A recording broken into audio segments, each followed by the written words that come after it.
Salut à tous, chers voyageurs et voyageuses. Aujourd'hui, je vous parle de l'expérience de l'ange en sortir du corps, une expérience à laquelle j'ai participé.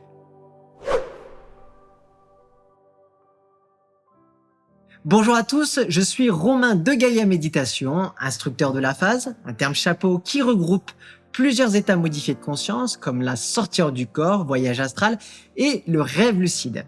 Je vous propose notamment toute une série de vidéos sur le phénomène, sur le voyage astral et les différents thèmes liés donc à la phase sur cette chaîne et la chaîne principale Gaïa Méditation. Pour ceux qui veulent creuser le sujet davantage, sachez que je propose aussi une formation en ligne complète, accessible à tous, avec tous les liens et les infos qui sont présentes dans la description de cette vidéo. Retournons à l'expérience de l'ange à laquelle j'ai participé pour un programme de recherche à l'initiative de mon mentor Mikhail Raduga, le grand spécialiste russe de renommée mondiale. En utilisant la méthode de notre choix, que ce soit le rêve lucide ou la sortir du corps, on devait donc accomplir 3 actions l'une après l'autre, à savoir voir un ange, manger du pain de mie et enfin boire de l'eau. Alors, en ce qui concerne le fait de voir l'ange, il fallait essayer de voir l'ange tel qu'on l'imaginait. C'était vraiment la particularité. On ne demande pas tout simplement de voir un ange comme ça, il fallait vraiment le voir tel qu'on l'imaginait. On devait là aussi faire nos tentatives au cours d'une seule et même nuit. Et pas réessayer, chercher à répéter l'expérience un autre jour si on ratait, si on n'avait pas réussi à effectuer une action ou plusieurs au cours d'une seule et même nuit. Voici donc le résultat de mon expérience. J'ai réalisé cette expérience un soir où je m'étais couché assez tôt, relativement tôt, parce qu'en effet, je devais me réveiller tôt le lendemain, aux alentours de 5 heures du matin. Et comme ça faisait longtemps que je l'avais pas utilisé, je me suis dit que ça allait être l'occasion d'utiliser, donc de me servir de mon réveil pratique. Vous verrez, j'ai mis un lien dans la description pour ceux qui connaissent pas. Pour les gens qui sont qui suivent ma formation, vous pouvez télécharger ce réveil pratique directement dans l'interface de la formation. Et ce réveil pratique, il allait me permettre de me réveiller. Donc c'est un signal vocal qui me permet de me réveiller à intervalles réguliers à un certain moment de la nuit. J'ai pu sortir directement. Donc, je suis sorti de la chambre et immédiatement, j'ai commencé à approfondir et j'ai été assez vite. Je suis passé au travers des murs et j'ai décidé de me diriger directement dans la cuisine avec pour intention ferme d'apercevoir un ange. Et qu'est-ce que j'ai vu en entrant dans la cuisine? J'ai vu une statue du dieu Ganesh qui était allongée et cette statue était posée sur la table dans la cuisine. Alors, c'était vraiment très curieux, d'autant plus que juste derrière, il y avait 2 ficelles avec 2 ballons de baudruche en forme de cœur et ces ballons de baudruche étaient de couleur argentée. Je me suis donc précipité, j'ai été assez vite dans le jardin à ce moment-là avec l'intention de voir un ange parce que ça me suffisait pas. Je suis arrivé dans le jardin et là d'un seul coup, j'ai senti quelque chose de très fort. J'ai vu apparaître devant moi une jeune fille, une petite fille qui portait des vêtements bleu marine. Et la sensation était très forte parce qu'elle m'adressait un sourire. Et c'est comme si elle m'envoyait un message, et elle m'envoyait quelque chose de l'énergie. Je peux pas dire si c'était télépathique ou pas. Et j'avais l'impression que ça traversait toutes mes cellules, tout mon corps à ce moment-là. Quand ce genre d'expérience arrive en sortir du corps, en général, j'aime pas les interrompre.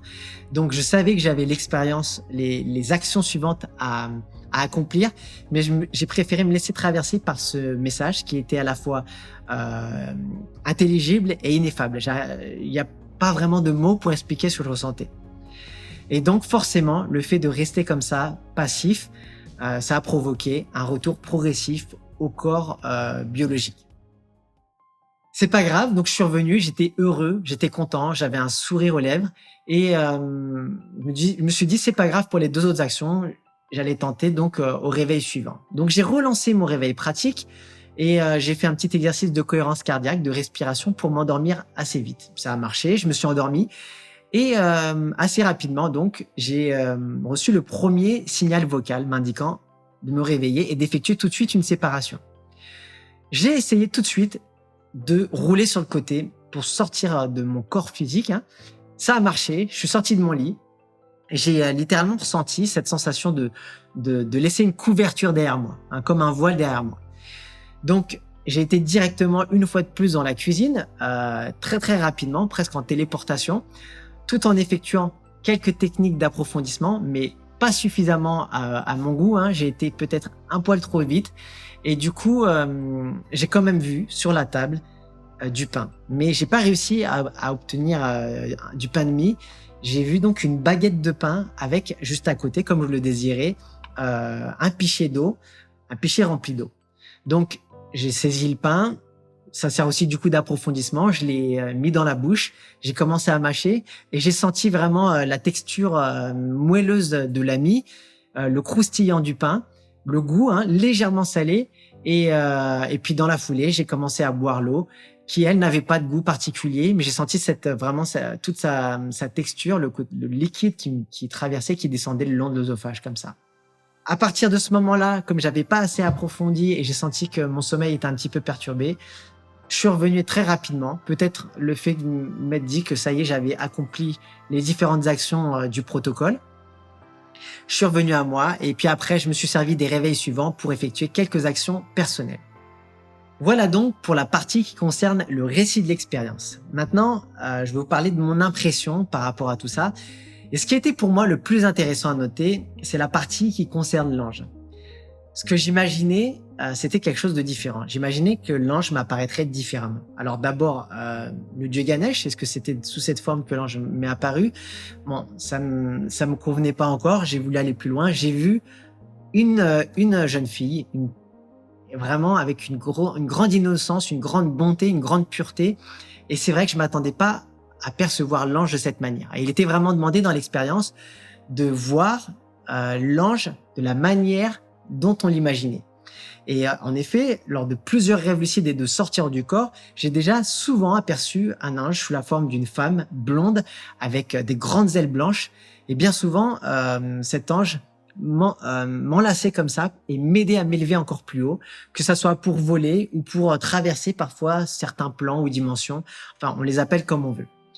Voilà donc pour mon impression par rapport à cette expérience. Et je serais ravi de savoir si vous avez déjà rencontré un ou plusieurs anges lors de rêves lucides, lors de sorties hors du corps. Et si c'est pas le cas, n'hésitez pas à reproduire l'expérience et nous en faire part en commentaire sous la vidéo. On pourra comparer un petit peu les résultats de chacun. N'oubliez pas non plus de vous abonner à la chaîne pour ne rien rater des prochaines vidéos, que ce soit le récit des expériences, les témoignages ou encore les réponses que j'apporte aux différentes questions les plus courantes. À très vite donc pour la prochaine vidéo et bon voyage astral!